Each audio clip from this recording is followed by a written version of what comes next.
राजनीति में आरोप प्रत्यारोप कोई नई बात नहीं है, लेकिन जैसे जैसे चुनावी सरगर्मियां तेज होने लगती हैं या चुनाव की तारीखें पास आने लगती हैं, पक्ष विपक्ष के बीच ये आरोप प्रत्यारोप शब्दों की मर्यादा को लांघकर अपनी सीमा से कहीं आगे बढ़ जाते हैं। हालिया मामला श्रेय लेने की राजनीति से जुड़ा हुआ है, जिसमें एक अनार 100 बीमार वाली कहावत चरितार्थ होती दिख रही है।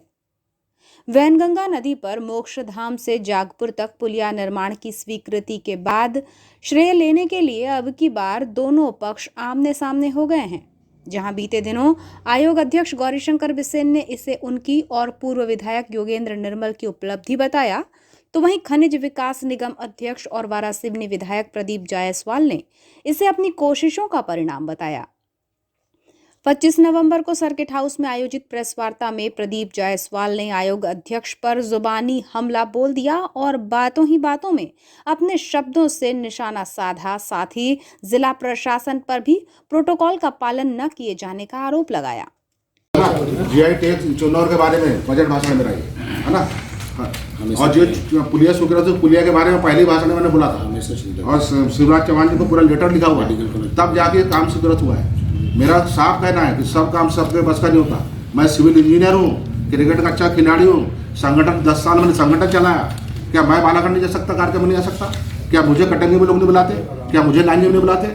लेकिन हर विधायक की एक मर्यादा होती है। दूसरे के क्षेत्र में जाके छेड़खानी करना ये गलत बात है, ये प्रोटोकॉल के खिलाफ है। हर व्यक्ति को अपना संवैधानिक व्यवस्था का पालन करना चाहिए। मेडिकल कॉलेज का लगा। कुछ ही दिनों पहले आयोग अध्यक्ष ने विधायक प्रदीप जायसवाल पर बिना नाम लिए हमला बोलते हुए कहा था कि कतिपय नेता जो भाजपा सरकार को समर्थन दे रहे हैं लेकिन भाजपा में नहीं हैं, वो इस पुल का श्रेय ना लें।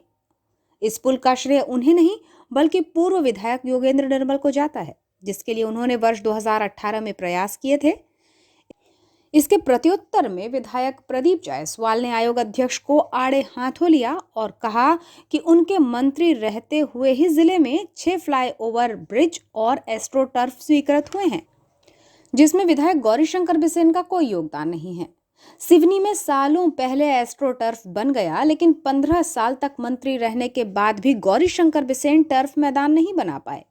उन्होंने कहा कि गौरीशंकर बिसेन द्वारा किया जाने वाला कार्य अत्यंत धीमा है। ये भी कहा कि आयोग अध्यक्ष कई सालों से प्रदेश की राजनीति का हिस्सा रहे हैं और इतने सालों के राजनीतिक जीवन में अब तक फ्लाईओवर, वैनगंगा पर पुल और एस्ट्रोटर्फ बन जाना चाहिए था।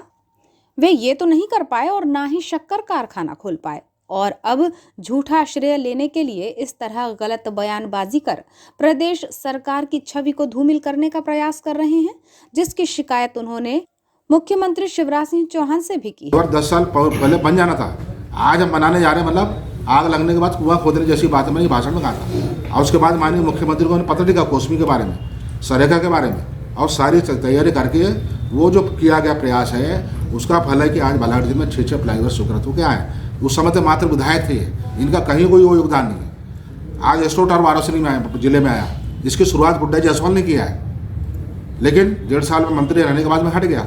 लेकिन मैं हट गया, मंत्री पद से हटा हूँ, लेकिन मेरा जो किया जा रहा है वो श्रेय मेरे पास से नहीं मिल सकता। हमारे बाजू में सिवनी जिला है, सिवनी जिला में 12 साल पहले एस्ट्रोटर्फ आके बताइए आप, और ये 12 साल मंत्री रहने के बाद तो एस्ट्रोटर्फ नहीं ला पाए। तो 1.5 साल के मेरे कार्यकाल के देने के यहाँ पर एस्ट्रोटर्फ भी आया। लेकिन आप देखिए कि मेरे हटने के बाद 7.5 करोड़ रुपए की स्वीकृति आने के बाद टेंडर हो गया, लेकिन एस्ट्रोटर्फ अब तक नहीं बन पाया। ये किसकी देन बताइए आप? स्विमिंग पूल की घोषणा की 15 साल हो गए इनका, आज 15 साल में स्विमिंग पूल नहीं बना पाए। आज बूढ़ी से लेके कनकी तक की पुलिया के बारे में इन्हें कितनी बार घोषणा कर दी, लेकिन बूढ़ी से कनकी के बीच के पुलिया आज तक बजट में नहीं ला पाए। बात करते हुए वाराणसी की बात करते हैं, इन्हें बालाघाट जिले में किया गया शक्कर कारखाना क्यों नहीं लगाता बताइए? आज तक शक्कर कारखाने का पता नहीं है। आयोजित प्रेस वार्ता में निगम अध्यक्ष जायसवाल ने आयोग अध्यक्ष बिसेन पर प्रशासन पर दबाव डालने और प्रोटोकॉल का पालन न करने का भी आरोप लगाया और कड़े शब्दों में इसकी निंदा की। उन्होंने कहा कि राज्य मंत्री और विधायकों के प्रोटोकॉल का पालन नहीं किया जा रहा है। नगर पालिका अध्यक्ष का नाम नदारद, सरपंच का नाम नदारद, प्रोटोकॉल का तो ऐसा धज्जियां उड़ाई जा रही है पूरे जिले में। और बड़ी अफसोस की बात है कि हमारे सारे अधिकारी उनके दबाव में रहते हैं। राज्य मंत्री का तो उन्हें गद करके रख दिया, राज्य मंत्री के हमारे। तो इससे पूरे आज भी मेरा दावा है कि मेरे वाराणसी क्षेत्र में जितना काम हो रहा है, वाराणसी शहर बालाघाट शहर में अंतर देख लो आप, कि वाराणसी में किस तरह से मैंने सड़कें बनाया, ऐसा गोबर पथ नहीं बनाया मैंने जैसे बालाघाट में बनाया। हमारा अगर लाइट की व्यवस्था देख लो आप, हमारा इंडोर स्टेडियम देख लो आप, हमारा गार्डन देख लो आप। अभी मलाजखंड के बच्चे, सिवनी के बच्चे गार्डन पिकनिक बनाने वाराणसी गार्डन में आते हैं, बालाघाट नहीं आते। आज तो लोग बोलते हैं जिला वाराणसी नहीं होना चाहिए। तो ये अंतर नेताओं का अंतर है, गुड्डा जायसवाल गौरीशंकर बिसेन का अंतर है।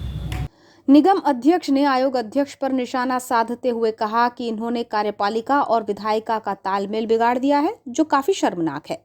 पलटवार का ये सिलसिला सिर्फ यहीं नहीं थमा, बल्कि बातों ही बातों में प्रदीप जायसवाल ने पागल कुत्ते का उदाहरण भी दे डाला और कहा कि पागल कुत्ता यदि राह चलते को काटेगा तो लोग उसे भी मारेंगे और घर वालों पर भी 4 पत्थर मारेंगे। बाहर राह चलते लोगों को बार बार काटेगा तो उस कुत्ते को भी लोग मारेंगे और घर वाले के ऊपर भी 4 पत्थर मारेंगे। आने वाला चुनाव 2020 साल भर बचा है, या तो उस कुत्ते को बांध कर रखा जाए जो बार बार लोगों को काट रहा है।